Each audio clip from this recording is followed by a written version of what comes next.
உணவே ஜீவசக்தி, உணர்வே பிரம்மஞானம். அன்பே சகம், மனமே குரு. குரு பிரம்மசரி நித்யானந்த சாமிகள் ஆசியோடும், மகான் தத்துவராயருடைய அருளாசியோடும் எல்லா ஆன்மாக்களுக்கும் என்னுடைய ஆத்ம வணக்கம். இந்த உலகத்தில் பாசம்ங்கிறது எல்லா ஜீவராசிகள்கிட்டையும் இருக்கக்கூடிய ஒரு விஷயம். இந்த பாசம் பல வகை உண்டு. அதில் சிறப்பு வாய்ந்த பாசம்,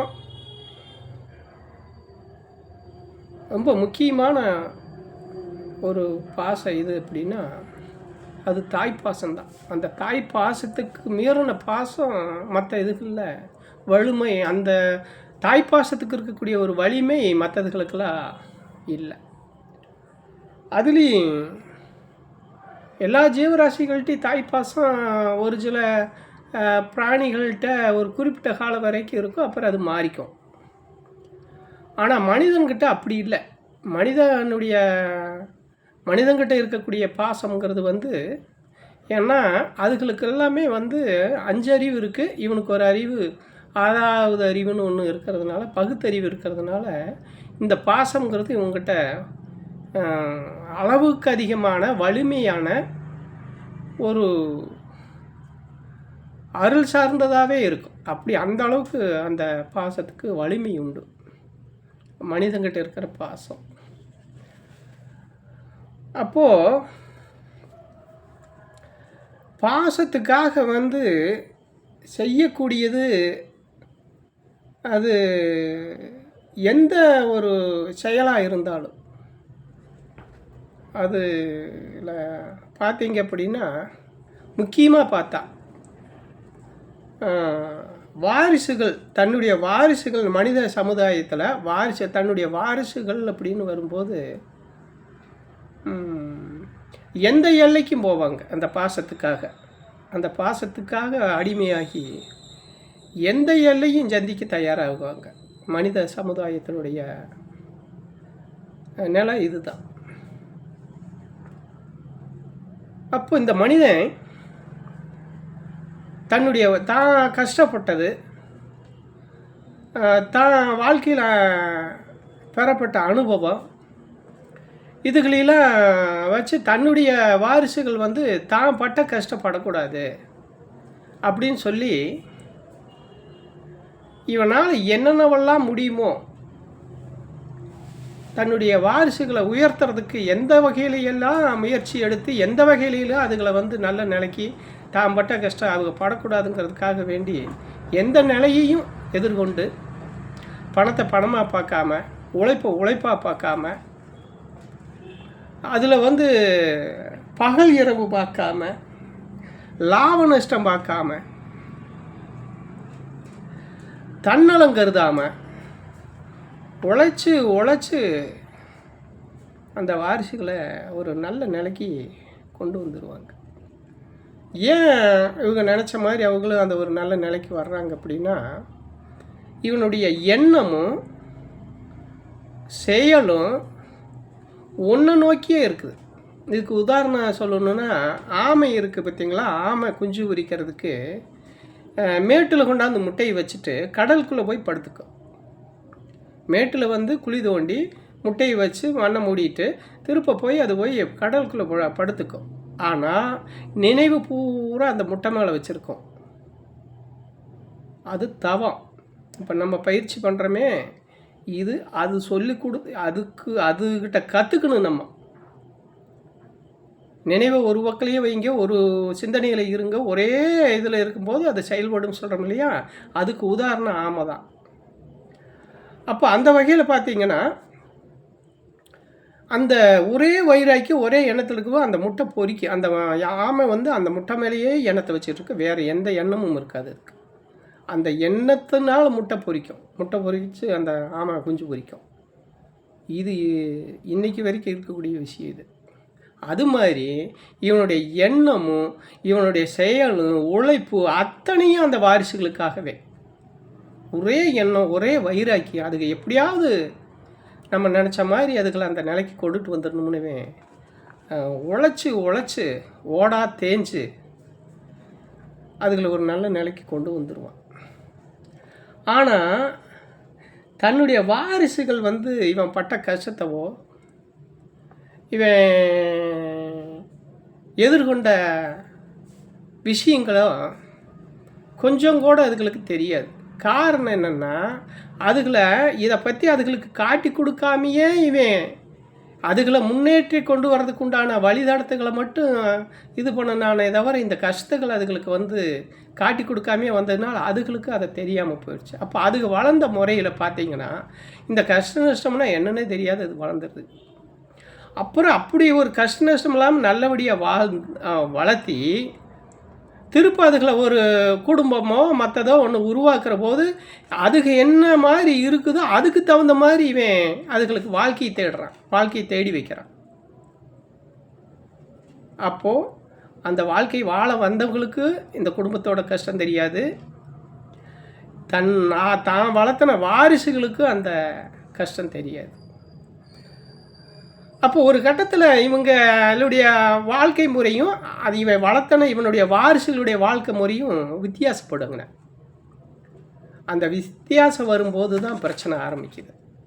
என்னென்னா, அப்பா அம்மா ஒரு கண்டிஷனில் இருப்பாங்க, வந்தவங்க குடும்பத்துக்கு வாழ வந்த பிள்ளைகளாக இருந்தாலும் மருமகனாக இருந்தாலும் பசங்களாக இருந்தாலும் அவங்க ஒரு அந்த இவங்க வளர்ந்த முறையை கையாண்டு அது.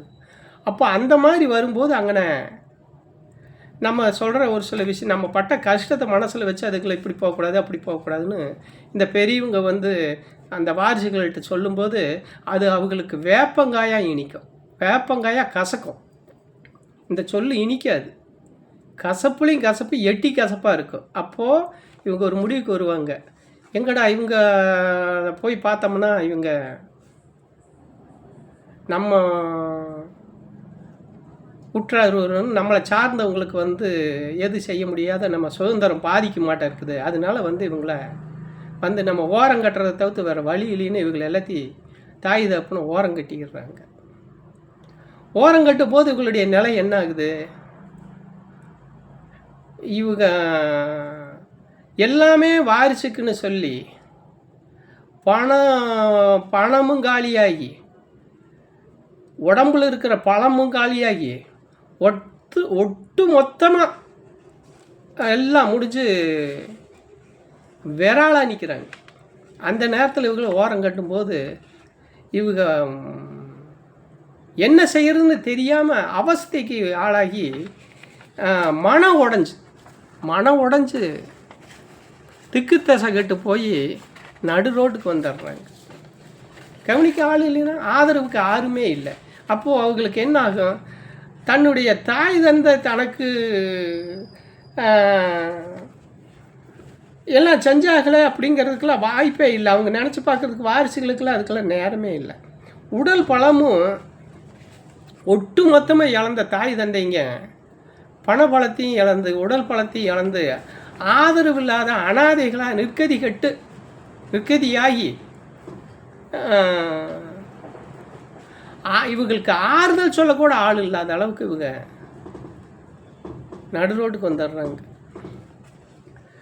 அப்போது இவங்களுக்கு என்ன ஆகுது, இத்தனையெல்லாம் பண்ணி நாளைக்கு இவங்க ஆகுவாக பிடிப்பாங்கன்னு இருந்து இப்படி ஆகிப்போச்சேன்னு மனம் உடைஞ்சு தவறான வழிகளை இவங்க கையாள ஆரம்பிச்சிடுறாங்க.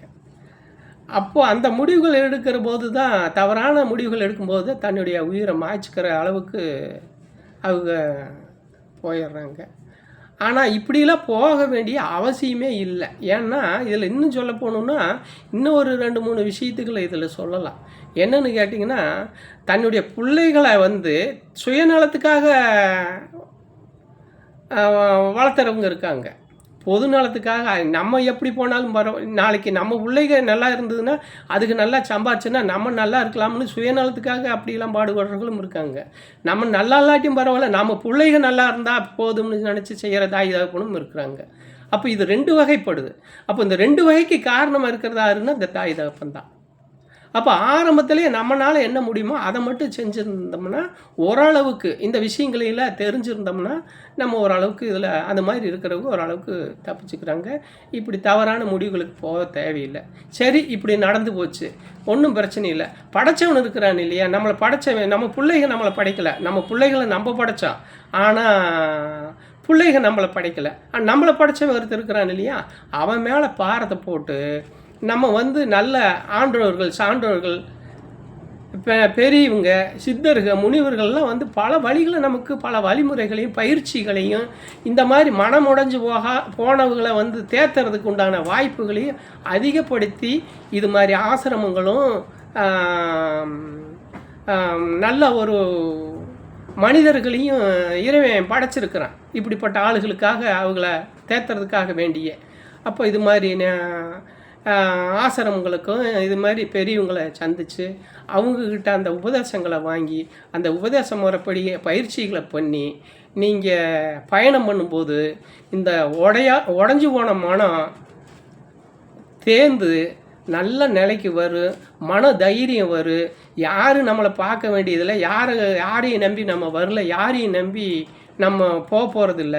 அதனால வந்து நம்மையா இதை போய் பெருசாக எடுத்துங்கிற அந்த மன தைரியமும் அந்த வைராக்கியமும், நீ வாழ்ந்து தான் ஆகணும் அப்படிங்கிற ஒரு வைராக்கியமும் தாய் தகப்பனுக்கு வரும். அப்போது அவங்க அப்படி விட்டுட்டாங்களேன்னு நீங்கள் தவறான முடிவுகளுக்கு மனம் உடஞ்சி போகணுங்கிற அவசியம் இல்லை. அப்படி போகணும்னா இது மாதிரி ஆசிரமங்களுக்கு போங்க. அங்கே இருக்கிறவங்க பெரியவங்க, அனுபவப்பட்டவங்க உங்களுக்கு வந்து ஆதரவாக இருப்பாங்க. நீங்கள் அதில் பயணம் பண்ணி உங்கள் வாழ்க்கையை வந்து நல்லபடியாக கடைசி வரைக்கும் செலுத்தலாம், அப்படியே வாழ்க்கையை வாழ்ந்து நல்லபடியாக வாழலாம்ங்கிறது தான் என்னுடைய கருத்து. அனைவருக்கும் ஆத்ம வணக்கம்.